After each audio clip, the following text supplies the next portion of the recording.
What's going on, YouTube? Marcus Crockett back with another video. Today, I have a special guest. This person right here is really a true hustler. I reached out. I set this interview up, and mainly when I set this up was because when I first started doing YouTube, I was looking at some of the people who were in the same space. And this person, like, she came across, she was really authentic. She's in the grind, like she's out there hustling, she's getting it in. And that's really like one of the things that I wish that I would have did early on was like show people me out and about, like cleaning, doing the whole process. And this is one of the things that I really do admire about this person. So I'm not going to go on. Without further ado, I'm going to bring on Miss Raylan from Clean Bee Cleaning Solutions. Raylan, how you doing? I'm doing pretty good. Thank you for having me. I really appreciate you reaching out to me. I get so many people that reach out, not too many, of course, with an interview, but I definitely appreciate it. It means a lot. Definitely. I'm glad we were able to connect and get this thing going. So tell us like where are you from? Like, tell us a little bit about yourself. So I'm originally from California, but I moved here about 4 years ago. And I moved because my husband's incarcerated. He's from Michigan, so once he was transferred here, we ended up moving here. And then it was up until last year of November, I started a cleaning company. I have two kids. I'm married. I've been with my husband since I was really young, like 16 years old. I'm now 30. And I'm out here trying to work and just trying to really build up my cleaning company, and I hope to venture off in other things, but it's definitely been a journey. Definitely. So when you say here, you're currently in Michigan now. Yes, Okay, yes. what part of California are you from? I'm from Sacramento. Oh, okay. I just drove through Sacramento. Did What you? was yeah, Thanksgiving. It was the weekend after Thanksgiving. And we were on what's that, 99, in between Yeah. Fresno and Sacramento. It was like windy. It was like a big old tumbleweed came in front of the car. I hit a tumbleweed. I thought we were gonna die, but we made it through. But yeah, Sacramento. I have some family out in Sacramento. It's a nice little town. So so how long did you make the trip from California to Michigan? How long ago? It's been exactly 4 years. So I moved December 5th of 2000 and I want to say 18. Okay. Okay, cool. Yeah, I think so. Yeah. So let's take a trip back to Sacramento for a minute. When you were growing up, like not necessarily so much in your home life, but outside of that, like what were some of the entrepreneurial influences that you had just growing up going to school? I never had any entrepreneur influences at all. I grew up in foster care. So, I grew up in foster care for a little bit. I ended up moving with my cousins. I stayed there for about a good 9 years. I was probably about 15. From there, I kind of bounced from foster home, then ended up in group homes. Um, and I never had anyone talk to me about those things. What really changed the game was my husband. So my husband has always been like a hustler. And that's kind of the reason why he's incarcerated now, but he did try to transition over to legal stuff. So when we were together, we started buying and selling cars. We were selling private owned vehicles, and my husband would always say, we got to get into something else. And we ended up buying a box truck. And from that box truck, we built up a moving company. Mm, And it really just took off. We had people working, but when he got incarcerated, I was left with taking care of everything. So I'm like, I worked up until 2 weeks before I gave birth. And when I moved, I was like, I got to figure this out. So I left both of my trucks in storage. Um, and one of them I just kept with all my stuff, and the other one, I gave to my movers. I sold it to them, and I told them, hey, I'm going to get you the moving jobs, just give me 20%. And that's kind of how it was. So it's really my husband who was always the one encouraging me, and I was right there behind him, just like, yeah, what do you need me to do? And we kind of just built everything together. Of course, not the cleaning company, but he's always encouraged things, been there for me, etc. The cleaning thing has kind of been on my own, which is kind of, it's been a struggle because, I'm so used to us working together as a team. But me being a mother, me doing this on my own, being the sole provider, has been really hard.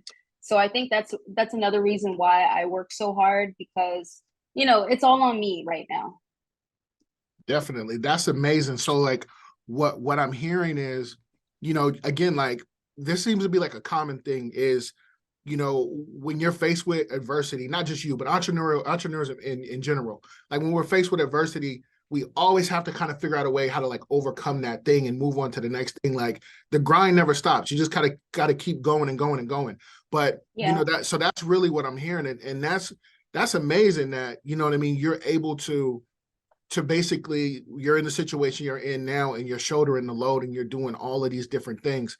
But one of the things that really jumped out was how you're saying you and your husband, you guys started flipping cars, and then you went ahead and you got a box truck and you started your own business at that point. So like my main question is, it's like it's one thing to follow someone's lead, but when did you know? Like, was there a specific time? Was there a specific thing that happened? Like, when did it click in your mind? Like, hey, there is no other route. Entrepreneur is the way that I'm going to go. Like, when did you know that? So I would say solely by myself, with me being in this situation. I was really depressed for a really, really, really long time. I don't want to cry, but I'm sorry. No, you're fine. You're good. I don't know why, but sometimes it really gets to me. But um, it was really difficult, being without my husband, period, and I have to be a mom. Um, and just feeling like your partner is gone, because we've been together for so long. So there was a time where I was really, like I said, depressed. And I said to myself, dang, should I just get a job so I can be around other people? Maybe I'll be happier, because I'm not having to, mind you, when I was having the moving company, I was constantly working. So I didn't have that time to really focus on my husband's gone. It was like I was always visiting him, but I was constantly working. When I became here, it was like I was idle. I was still doing the moving, but it was like I had more time to myself. Mm-hmm. So there was a time where I wasn't managing my money right, and just me being totally honest. And I was going from job to job, and I remember I was at this job for 6 months, and I was like, man, I really like this job. And my husband used to always tell me, like, I'm glad you really like the job, babe, but I want you to know that, there's more to you than that job. There's so much more that you can do. There's so much more that you're capable of. And I was like, yeah, but I don't really know if that's something I want to do right now. So I remember I was working at a homeless shelter, and I had been there only 2 weeks. And I told my husband, I'm like, man, you're right. This just isn't for me. And I literally was looking on YouTube. I came across Crystal Ball, who is a mentor of mine, who has a cleaning company. And I just remember looking at his video. It was at nighttime, and I was so intrigued, because here he is, a minority, a Hispanic man, and he's talking about how he built up this cleaning company. And so I just immediately from there went to work. I started looking for hosts. And then I went to Facebook. I bought his course. That was the game changer then, that I wanted to be an entrepreneur, that I knew that I can do this, that I didn't need another job. I didn't need to go to work. I just needed to change my mindset, and I can make it happen. That was Definitely. really the time. Okay, awesome. Okay, so the biggest mindset shift came from getting an outside mentor, someone who's actually have gone through things and have basically created a pathway for you to get through and have, if not the same, at least similar success to what they've had. Yes, Okay. definitely. Okay. Perfect. Okay. Well, and so you do residential, or you do commercial? Like how does it work? So we do Airbnb, we do residential, we do commercial. I'm trying to get into the trash valet service right now. I haven't got a for sure a yes yet. I don't have any experience doing so, but yeah, those are all that we offer. Can you explain what is trash valet? for the people who So don't know? trash valet is usually used for like luxury apartments, Yeah. where you just put out your trash can and we come at a certain time, like a window arrival time. Most of the time after hours, usually after 5, you just come pick up all the trash about 5 times a week, and then you just dump it in their dumpster. Okay, so like in a high rise, they would put the trash outside of their door, and then you guys would Yes. come by through, say, have your trash out from 4 to 6, and then you just Yep. take the. Okay, okay, cool. Yeah. See, Yeah. guys, Yep. listen, she just gave like another way to make some money, trash valet. And you're in Michigan, so I'm sure that there's a space big enough for you guys to be able to go in and make a good impact. Yeah, definitely. I definitely like crunched in my numbers and stuff, and it definitely makes sense. But it's just convincing, these luxury apartment complexes that we can do this. Mhm. And someone that I have on the wait now, they asked me about it, and they said that they were having trouble with their trash valet service. So, my fingers are crossed because that would definitely would be a great source of income. But we have to wait and see. Do you think you could do it at other places too? Because looking at it from a marketing standpoint, that looks like something that the owners of these high rises or apartment complexes, whichever one it is, like that's just an added service. Like, if you're going to pay $1,000 a month to go live at this place and there's no valet service, or you're going to pay 100 and you don't ever have to take your trash out. It just seems like something that they can just add into their packaging. Like, we got a security gate and we got valet, trash valet services. So I would think that Right. that would be something that people would want to get into. Yeah, definitely. And I've had people who tell me like, "Hey, at my apartment complex, they charge me like $35 a month just for trash valet services." But, when they do talk to the trash valet service, they're only giving them a chunk of that money, maybe half of it or a certain amount of it, and they're pocketing the rest. So, Mm, yeah, I've heard it from, some of the luxury apartments that we clean for some of our customers. Some people feel like it's a ripoff because they're like, I can just take out my own trash. But some people are busy professionals, get home, and I know myself, like I wouldn't want to walk out 5, 6, 7, 8 floors down or taking an elevator just to take the garbage yeah. My wife, she won't take out trash. Like she'll leave it there for me. out. Yeah. She don't take out no trash. Okay, cool. So let's go to Yeah. the actual cleaning business. So when you first started into the cleaning, you were doing mainly Airbnb, right? Okay. Yeah. Yeah. So when it comes specifically to the business, what do you like? What would you say has been like the most difficult part about it? Like, what have you struggled with? The most biggest struggle with Airbnb would only be one thing, and that's just finding people who truly care and they're going to take their time to perfect the place. Because with Airbnb, one mess up can really affect someone's listing. Just this past 2 weeks, I had 3 issues and with the same host, and it's been just really difficult. And that's just been the biggest struggle. Finding properties to clean, and things like that definitely is the easy part, but maintaining the property, keeping it clean, making sure you don't get any complaints. And then when you can transition from, helping your host gain super host status, Mm-hmm. that's a big plus. And I've been able to do that myself. But the thing is, when I'm sending these people over, it's just really hard because it's always something.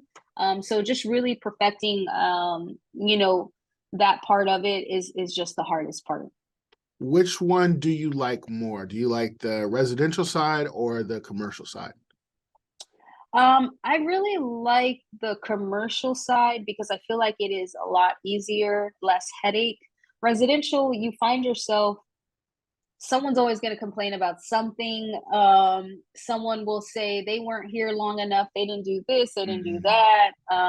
Things like that. But commercial is definitely, I think, is definitely more easier. Yeah, I had the opportunity to get and it always comes up. Like someone will always ask if we want to, go do the house. And it's just I never do the houses. But one of the things, and then this is gonna we work mainly with a lot of contractors or subcontractors. Yeah. And we pay them a really good rate.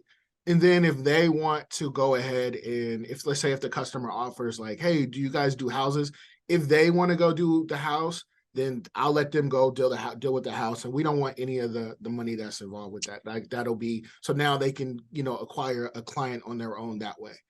Um, so my next question to you though is, do you use subcontractors or do you use employees? So I only use subcontractors, and to be honest, I don't want to let go of the residential because it's actually doing pretty well now. Um, and I've been finding a lot of luck with mother and daughter contractors that work together. Mm, So they kind of like ride together, they work together, and it's just kind of worked out. Um, and residential money is pretty good, to be honest, especially move outs. So we work with a couple of moving companies, big moving companies, and they send us a lot of work. And the move out cleans are quite a bit of money, just depending on based off of the property. So I don't go on any residential cleanings except for one for now. I just in the past month, I've told myself, I'm gonna let all my customers know, like, hey, I'm growing this cleaning company. I can no longer service you, but I promise that I will give you the best service providers. And I just up the price, and they're fine with it now. And I do ask them their opinion, like, hey, how was the service? Did you like that person, etc. But I like having to just use Booking Koala for my residential. I just assign the contractor based off their availability, and it's been working out so far. Of course, you will run into those, once in a while, maybe sometimes a few different times, but it's actually worked out because, that's extra money that even though I would have said, oh, I don't want to deal with that kind of stuff, but it actually brings in quite a bit of money. definitely. Yeah. Yeah. No doubt about that. I know people, I mean, and that's their whole business model. Some people don't want to do commercial at all. They only want residential. And then, you know, so it just depends on where you are and what you prefer. Yeah, definitely. So I agree with you too. When it comes to dealing with um contractors or even when I hire staff, I always do like to hire in pairs, mother, daughter, husband, and wife. I like to hire that way. The only downside is like if one person leaves, like if one goes, they're both gonna go. Like Yeah. that's the only real downside. But other than that, like I totally agree with you on that.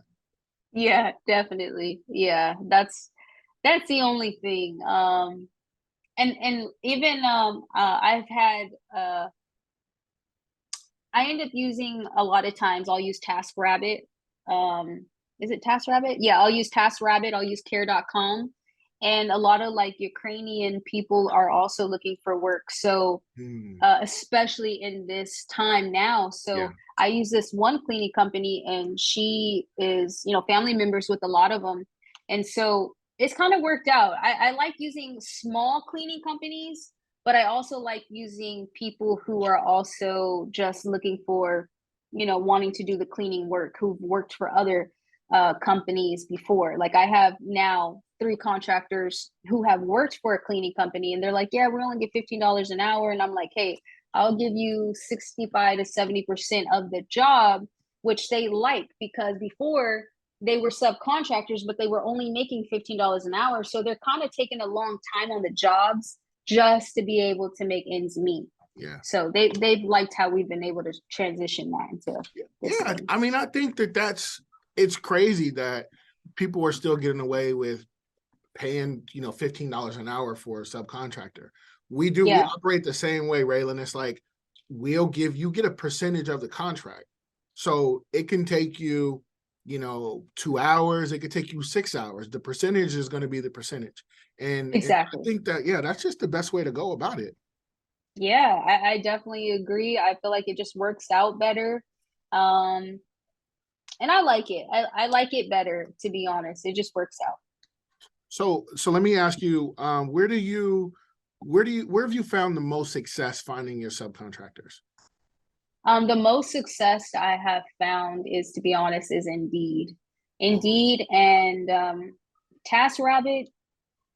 TaskRabbit is sometimes it works out, sometimes it doesn't, to be honest. But Indeed has been really great. I just am straightforward in my post. Like, hey, this is a subcontracting position.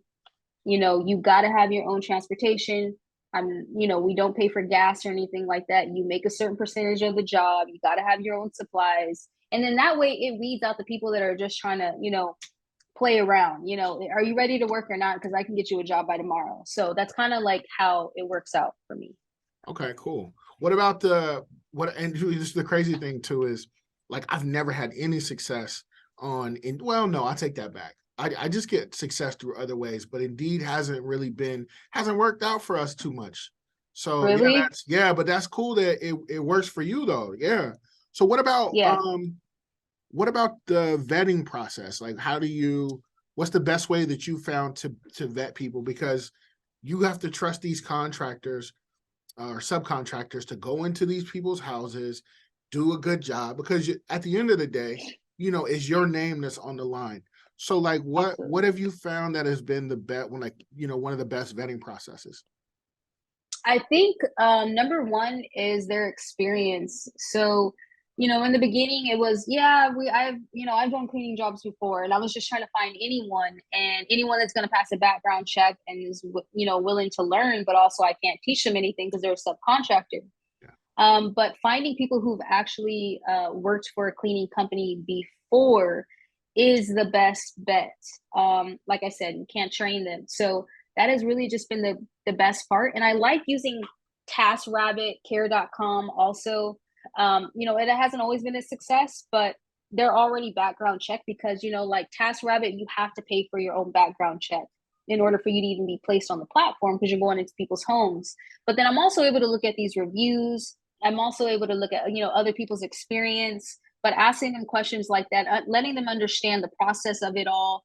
Before, when I was just using certain kind of people, just anyone who really applied and can, answer a couple of questions, things like that, I've noticed that they just didn't care to do the job right. It was quick, ready to get the money, and that was it. Like I had ran into a couple of occasions where I'm like, why did I even make that decision to hire that person? Like, I can't believe that, but it's a learning lesson. All this is a learning lesson. And that's why I like sharing my experiences on YouTube because, I've made a lot of mistakes and I'm still making mistakes and I'm still learning, but I take it as, this is just a learning lesson as well.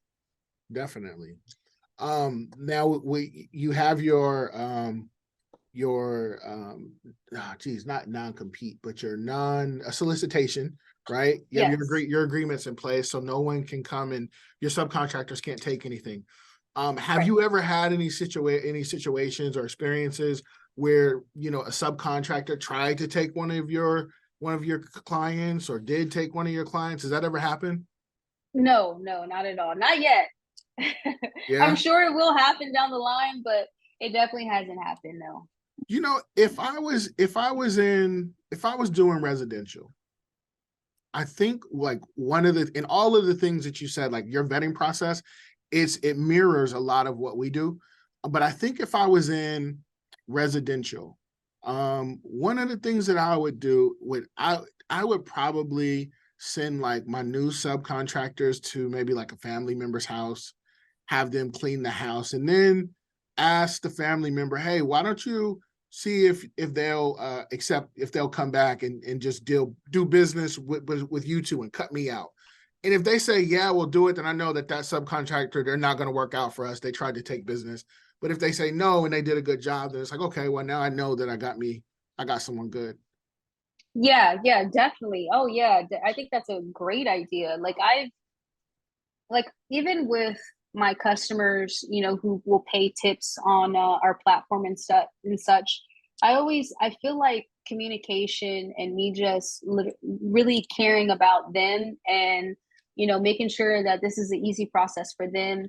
Um, I think it's really, really important, but I think that is actually a great idea.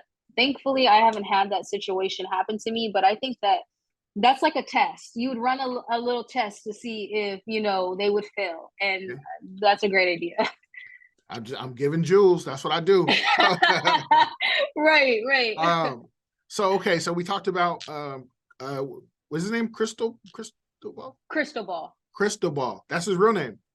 That's his real name. Oh, Yes, okay. everyone's always asking me that. I'm like, that's his real name. All right. So Cristobal's been a really big mentor to you.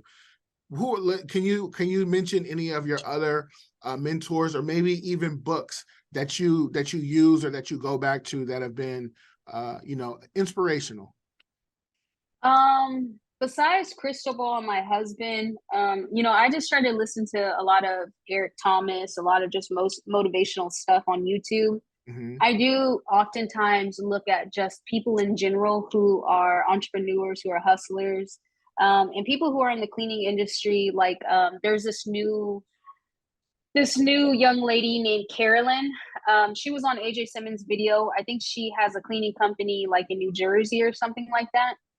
And when I see people in these positions where they have a full-on cleaning company, in the past couple of weeks, it really just made me question, what am I doing? I'm seeing these women entrepreneurs building successful cleaning companies, and I'm still out here grinding and hustling. But it's like, I had a conversation with there's this website called Score where they mentor Mm-hmm. you, things like that. And Yeah. I met up with this older gentleman, and we were talking about subcontractors and employees, and he just told me, with subcontractors, that's cool and all, but employees, are you looking to be in this cleaning industry, long term? And he was like, I mean, you could use subcontractors, but employees probably would be your best bet. And to be honest, even besides that point, I do ask myself, like, what is holding me back from still, like, with me going on all these cleans? And so the last couple of weeks, I just been really pushing myself to, I'm not going on this Airbnb cleaning. I'm gonna try this subcontractor out. There's this guy on YouTube called DJ the Boss. He has a cleaning company, commercial cleaning. Mm-hmm. And I did an interview with him, and he was telling me, like, sometimes you just have to put people out there, and if they don't give you A+ work and they give you C- work, it's just part of the game. Like, this is just part of what you got to do. And that's exactly what I've been doing. I've given myself a deadline of when I'm not going to be cleaning anymore. And I really have to look at this as, am I building a cleaning company in the long run? Am I just trying to build, a subcontractor thing where I can be at home or in California and I'm just sending these subcontractors out to the cleaning?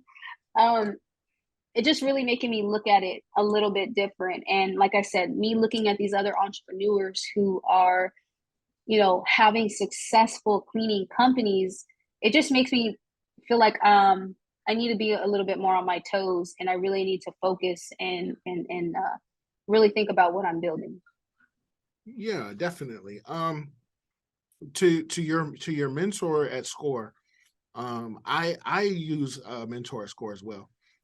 They are pretty good for like generalized business tips, on which way to go as far as direction in business. I will say this, like, there are definitely benefits to having traditional W-4 workers, but there are also benefits to having subcontractors. But Yeah. but again, it does boil down to what it is that you really want, how you want your business to go.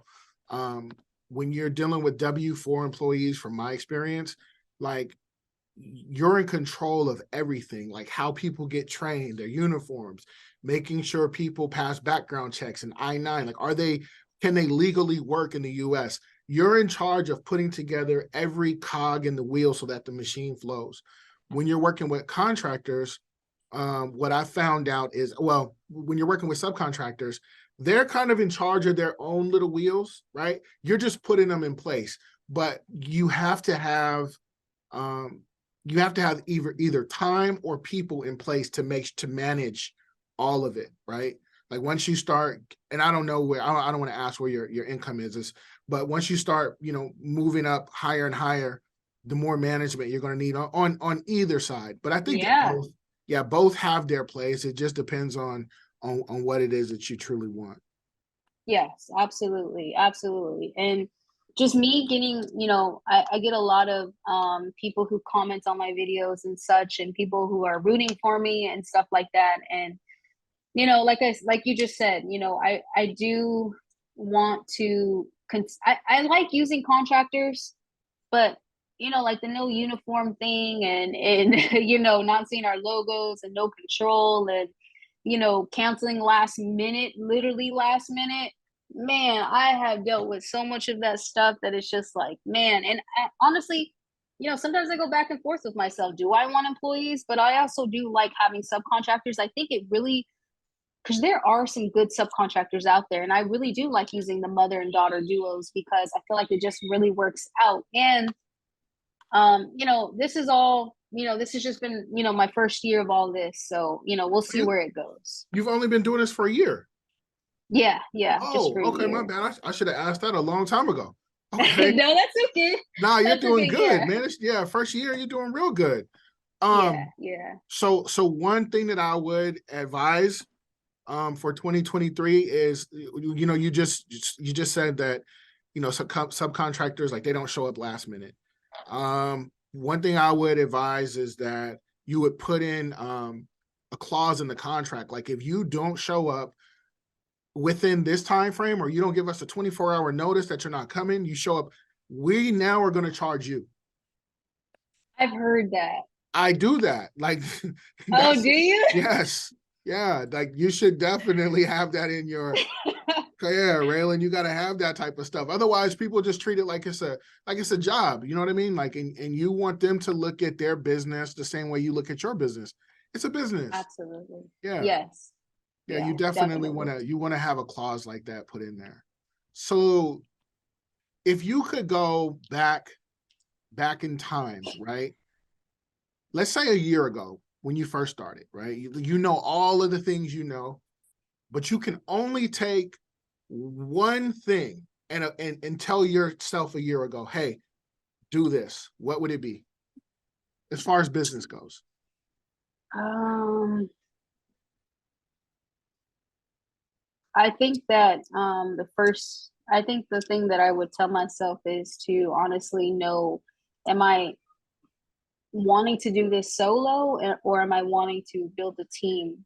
Because I think in the beginning I was so stuck. There was days when I first started Airbnb, I was making $300-400 a day, because I was taking on so much work. Like, I was just like, I'm in this, I'm ready to go. Just give me the work, I'm there. And I wanted to show the cleaning company and these hosts that, I'm ready to go. I can take all the work you can give me. I'm reliable. You can depend on me. I can take last minute stuff. But somewhere, deep into it, I was like, yeah, I want to build a team, but then I was like not doing so. And I'm stuck into, when I'm working in the business, I'm not working on the business. So there was a time frame that I wasn't working on the business. Mm-hmm. And so I think that just early on, just letting myself know, or asking yourself, are you wanting to build a team? Because having a team just really is important. I can't be in, multiple places at one time. And I really relied on my family, which, just isn't reliable, just period. But I think that just having, a good support team, and just, having people that are ready to work Definitely. early on, I think is important. Definitely. Yeah. It's funny when you say when you relied on your family. I was visiting my dad yesterday. My dad is like 66 years old. And I was like telling him, some of the things, like, well, if you need me, son, I'm coming. I'm like, Dad, I Right, appreciate right. I appreciate it, Dad, but yeah, we'll be all right. No, I'm still good. I can do it. Like, no, it's okay. But yeah, that's Right. good. You're doing an amazing job. You are off to a great start. And again, like, you're really transparent. You're really open about, what you're doing. People can see it. And I think that is a big inspiration, not only, for moms or for women, but for people in general, like, to see, like, when I saw it, I'm like, man, this girl's like, she's really out there getting it in, and she's putting it on Yeah. display for everybody to see. So that's amazing, Raylan. Like, for real, for real. Like, you're doing a really good job. Yeah. Thank you. I appreciate it. Okay, so here goes the random round. 2 questions. If you could not be a businesswoman, let's say in a completely different alternate universe, you could not be a businesswoman, what would Raylan be doing? Probably a private investigator. Do you have you got an interest in like law enforcement and stuff? I don't know. I don't know about, law enforcement, but private investigator, I just feel like I would be really, really good at, like really good. Yeah, a lot of women are good at that. Be sneaking in the phones and Right, right. Oh, the phone, you get that right. checking emails, looking at passwords. Yeah, Okay. yeah, definitely. All right. And the next question is, what do you see yourself doing 5 years from now? In 5 years, that would probably be a year after my husband's home. I see myself back in California. I see myself with my family. I think we would definitely be into trucking. That's what we were going to get into right when he got locked up. So, yeah, I think into trucking, probably still running the cleaning company. And yeah, that's where I see myself in 5 years. Nice, nice. Okay, cool. So 5 years, you want to move back to California and then start back or get into trucking. Yes. Will you be done with the cleaning businesses altogether? Or I don't think so. I think it would just be, like the whole subcontractor thing with the booking koala. I like it. I like doing it that way. yeah, So, and I feel like, those are all ways to have extra income, to be honest. Even if I only had, 10 cleanings a month, that's extra income. definitely. Now, when you do trucking, are you guys gonna like own a truck and drive a truck, and like, are you gonna do dispatching? Like, how's that? What are you planning? So then we actually have a truck now in storage, but it's only like a 17-foot box truck. So then we were gonna lease. Well, the whole goal is to lease trucks and then just put a driver in there. Hmm. We don't want to drive on the road ourselves. No. Okay. Okay. Cool. Well, I got friends in Cali that are in trucking, and they do like a lot of. Yeah, So yeah, when you guys get out, let me know. I'll put you guys in contact with some of my boys, and yeah, that way we can get things going. definitely. Yes. Raylan, man, it's been a pleasure. Like, I got to learn a lot more about you and your growth process, your business, your background. I think that again, like you've been nothing but an inspiration for people. You know what I mean? So guys, if you are this is your first time seeing Raylan, go ahead and follow her channel because she's out there and she's really getting it in, and she's giving you a over the shoulder view of what it looks like Yeah. to actually start your company, be in your company, and grow your company. But yeah, guys, that's it for today's video. Like I always say, spectators are going to watch, but hustlers actually get into the game so they can win. I'm always dropping jewels, but make sure you're in position to pick them up. You do that by liking, commenting, and subscribing. Once again, my name is Marcus Crockett. I will catch you in the next one. With that said, I'm going to go ahead and let Raylan close us out. Thank you guys for watching this interview. I had a pleasure. It was fun, and we'll see you guys next time. Where can they find you, Raylan? You can find me on Instagram at Raylan.Dunlap, or you can find me on YouTube at the Hustle Network. Raylan, it has been a pleasure. Thank you.